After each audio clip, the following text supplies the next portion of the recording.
নমস্কার, কেমন আছো সবাই? আমি সঞ্চিতা চলে এলাম নতুন একটা মিনি ব্লগস নিয়ে। তো আজকে হলো বুধবারের সন্ধ্যাবেলা বড়মশাই বললো চলো একটু হার্ডওয়ার্সে যাবো, আমার দরকার আছে, তুমি কি যাবে? তো আমি বললাম হ্যাঁ, সারাদিন তুমি ঘরে বসেই আছি, খুব ভালোও লাগছে না, চল একটুখানি গাড়িও চাপা হবে, সবই হবে। তো দুজনে মিলে হার্ডওয়ার্সে গিয়েছিলাম, আরও ওখানে মালপত্র কিনছিল। আর তার মধ্যে একটা আঙ্কেল এখানে একটু বললো যে চা খাবে, এটা বাড়ির চা, খেয়ে দেখো। আমি সচরাচর বাইরে চা খাই না, ওই জন্য ভাবলাম যে বলছি যখন এত করে তো খাওয়াই যাক। তো এখানে চাটা খেয়ে নিলাম। খেয়ে বাড়ি আসার সময় একটা হোলসেলার আমাদের এখানে দোকান আছে গ্রসারি, তো সেখান থেকে 2 রকমের তেল নিয়ে নিলাম, একটা সাদা তেল একটা সর্ষের তেল। তো নিয়ে বাড়ি চলে আসলাম। তারপরে এখানে দেখো এসে কিন্তু আমি ডিম সেদ্ধ করতে বসিয়ে দিয়েছি। ফ্রিজ থেকে ডিমগুলো বের করে রেখে গেছিলাম, আর নর্মাল হয়ে গেছে। তো এসেই আমি একদম ডিম সেদ্ধ করতে বসিয়ে দিয়েছি। এখানে 3টে ডিম দিয়েছি, দেখতে পেলে। 2টো হচ্ছে বড়মশার আর একটা হচ্ছে আমার, কারণ বড়মশাইয়ের শরীরটা খুবই খারাপ বন্ধুরা। ওর প্রচণ্ড জ্বর হয়েছে, তো একটু গাটা গরম গরম, বুঝতেই পারছো। সারাদিন একদম গা হাতে যন্ত্রণায় বেচারি কষ্ট পেয়েছে। ভাবলাম যে একটু শরীরটা গরম গরম হবে, কি খেলে একটু এনার্জি পাবে। তো এখানে দেখো হাফ বয়েল ডিম সেদ্ধ করে দিয়েছি, আর ও কিন্তু খেতে বেশ ভালোবাসে, এরকম হাফ কাঁচা থাকবে।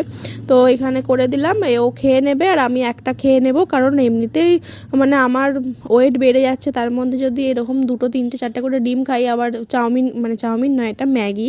তো ম্যাগি করছি, সেখানেও ডিম দেবো, ওই জন্য আমি একটাই খেলাম, ওকে 2টো করে দিলাম।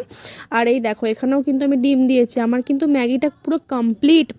আমি কিন্তু ভেজে এখানে ডিম দিইনি, কারণ ভাজা ডিম আমি দিই না ম্যাগির মধ্যে, এটা চাউমিনে হলে ঠিক আছে।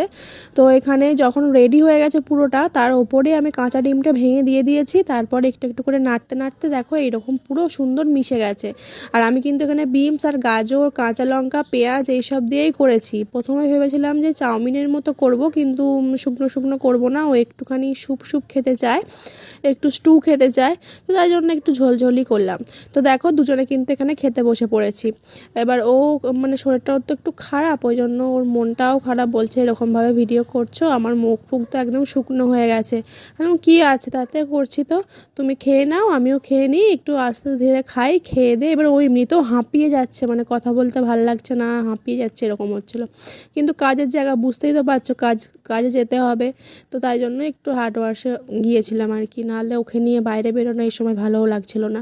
তো আমরা কিন্তু মাঝে হচ্ছে একটা সোনার দোকানেও গেছিলাম, আর এখান থেকে দেখো আঙুরগুলো চেঞ্জ করেছে। আমার আঙুরটা না একটা প্রান্ত ভেঙে যাওয়ার কারণে সব জামাতে, কাপড়ে, তারপরে হচ্ছে বিছানার চাদরে সবেতেই আটকাতো। আর এখানে কিন্তু আংটিটাও একটু ছোট হচ্ছিলো বলে আংটিটাও বাড়িয়ে নিলাম। তো কেমন হয়েছে কমেন্ট করে জানিও।